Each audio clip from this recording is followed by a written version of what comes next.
Then nothing much happened with noni until 1943, when during World War II, the American soldiers were looking for something to eat in case they got stranded in the Southwest Pacific. And what the Army did is the Army looked at different indigenous plants, and they came up with noni. And they said that noni is a verifiable, edible plant, and they put it in the military field handbook. So that meant that it was safe, and the armed forces could use it. Things, again, were pretty quiet until 1972. In 1972, Dr. Ralph Heineke, the man I phoned up and asked about, he discovered the serenine system. Now, the serenine system is a system of compounds and substances in noni that he believes does the good. It's the good activated part of it. And in 1993, two food scientists from Utah, John Wadsworth and Stephen Story, decided that they had to take this substance and make it edible. Make it so it tasted good, so that people in the United States could drink it, because they wanted to bring it to the United States. And they did. And they formulated what is now known as Tahitian noni juice. Again, from 93 to 96, not much happened, but in 96, it was released to the market. And since 96, it's amazing what's happened. In 2002, noni became from 0 to the number 6 in the top 10 medical herbs used in the United States. Wow. I mean, that's a meteoric rise. That's amazing. I've never heard any other substance to do that before. No other food supplement that I know has done that. In year 2003, noni juice passed, and particularly Tahitian noni juice, because that is the one that was studied. And that passed of Europeans' Novel Food Act Committee. That meant that it was safe and it could be used in Europe, and indeed it was. Also in 2003, Tahitian noni juice was listed in the PDR. That's the Physician's Desk Reference. And that is the Bible for drugs, and in this case, over-the-counter or food supplements. And they were listed as a food supplement, and again, it was safe. And in 2004, there were over 64 scientific studies that were listed and published on noni, and these can be found at PubMed.com. Wow. That's a pretty long and detailed history. Now, to kind of help us frame today's discussion, give us an idea of the depth and the breadth of your research. How many health professionals and noni drinkers did you contact, and how many countries did your research encompass? What I did is I went around the world, not once, but twice. I wanted to talk to professionals, health professionals, who used Tahitian noni juice and recommended for their clients. And then I wanted to talk to the people that they had recommended it to see how they did. It was amazing what I found. There were over 1,200 health professionals that had used it. And I invited them to send me their study data and send me what they had found. And they did. They have sent me all kinds. And that represented over 25,000 Tahitian noni drinkers.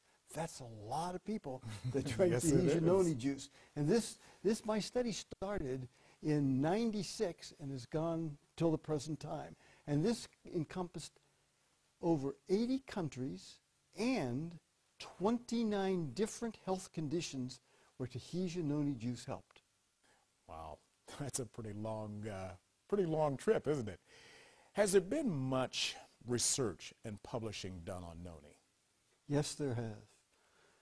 It started back with Dr. Ralph Heineke, and by 1999, when I wrote a book about this called The Noni Phenomenon, I cited over 20 references about Tahitian noni juice. And in 2004, when I wrote the next book about this, the comprehensive book about it, called The Noni Solution, it had escalated to over 90 references. So it just was shooting up. More and more people, more and more health professionals We're finding out about it and studying it. Why do you research and write about Tahitian noni juice rather than the other noni juices? It's simple. Tahitian noni juice represents 95% of all the noni that's taken in the United States and throughout the world. Now that's a big percentage. And Tahitian noni juice is the only one that I found that was safe and that they had done quality control. So I don't know about the other noni juices, and therefore I don't intermingle the two results. All my results are published just on Tahitian noni juice. Okay. For me, I would think that in the consumer's mind, the most important question is safety. Would you agree? Oh, question. Safety and effectiveness. And, yeah, I mean, because both of us have heard about all the different news flashes about the dangers of unregulated natural products, to the warnings about prescription drugs, so forth and so on. How can we know that noni juice is actually safe for us? The company routinely and consistently checks for over 300 different toxins. None have been found. And the final reason is that Europe's Novel Food Act Commission looked at it, asking just the question you asked, is it safe? Sure. And they came down on, yes, it is safe, and therefore it can be used in Europe. And I know of people who have drank up to 7 bottles a day, and they didn't have any adverse effects. It's kind of like drinking water. Some people drink it like they drink water. Yeah. What about food allergies? I mean, could people actually be allergic to noni juice? Sure. You can be allergic to anything. I found that about 1% of the people were allergic to noni juice. Okay. What about side effects with noni juice? You can have side effects to anything, and noni juice is no exception. Some people had minor rashes, little diarrhea, but by and large, it was quite safe. And all the side effects would go away when the person either cut the dose down or stopped drinking it. Okay. I'm still not convinced. I've heard about some reports that some people took noni juice and actually became sick. Is that true? That is absolutely true. And when I checked this out, I found that not one of those people had taken Tahitian noni juice. They had taken other noni juices. And as I said, I can't talk to the safety or the purity or the quality control of any other noni juice. Long bottles of them. So, you know, that's a different league. And that's another reason why I pooled the data. I said, 95% of the people that take Tahitian noni juice, I'll take that data. I have some other data, but I put it to the side. We'll talk about some specific diseases and conditions in just a minute. But in your published findings, you identify literally 29 different conditions helped by using noni juice.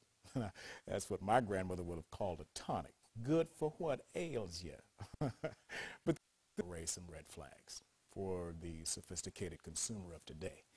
How can it be possible that noni juice helps so many people with so many different problems? Well, let me first say your grandmother was right. Okay. She really was. And here's how it works. All right. In noni, there are adaptogens. And adaptogens are substances that help the body come back to normal. You may have heard the term homeostasis. If something's too high, homeostasis brings it down to normal. If something's too low, homeostasis brings it back toward normal. And noni has a very powerful homeostasis mechanism in it. And that substance, one of them, is proserpine. Okay. The other is that there are over 150 nutraceuticals in noni.